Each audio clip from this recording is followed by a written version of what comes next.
O Bosno moja, o jado moja, o zemljo moja,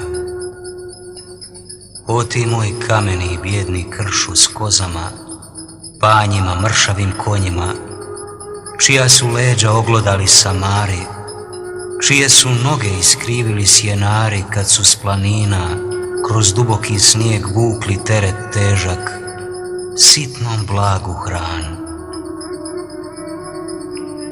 O ti moj gladni sušičavi raju, koliba, bunjišta, horoza i jare,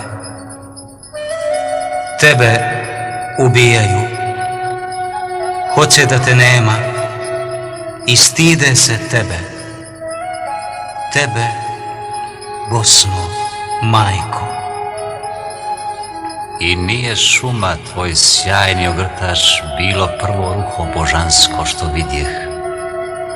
I nisu tvoji crni dijamanti iz kaknja, breze, zenice ili kreke bili prvi nakit što me zimi kiti.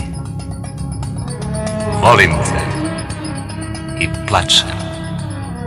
Plačem, ali ne nad grobom jer ti mrtva nisi, nego nad sudbinom, nad sramotnim trenom i nad tvojom djecom, nad tom jadnom rajom.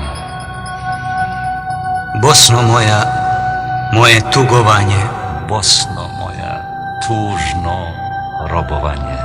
Bosno moja, ti robkinja nisi, dok planinom tvojom gorštak hodi, dok u tebi živi pjesma o slobodi, dok klokoće mandra u kotlu i jednom, dok rijeke teku i potoci tvoji koji u žuboru, u svom vječnom pjevu u doline nose pjesmu koja bodri i premda žalosno, ipak pjeva. Pjeva našu pjesmu, pjeva pjesmu Bosne, pjeva sevdalinku. Bosno moja, moje tugovanje.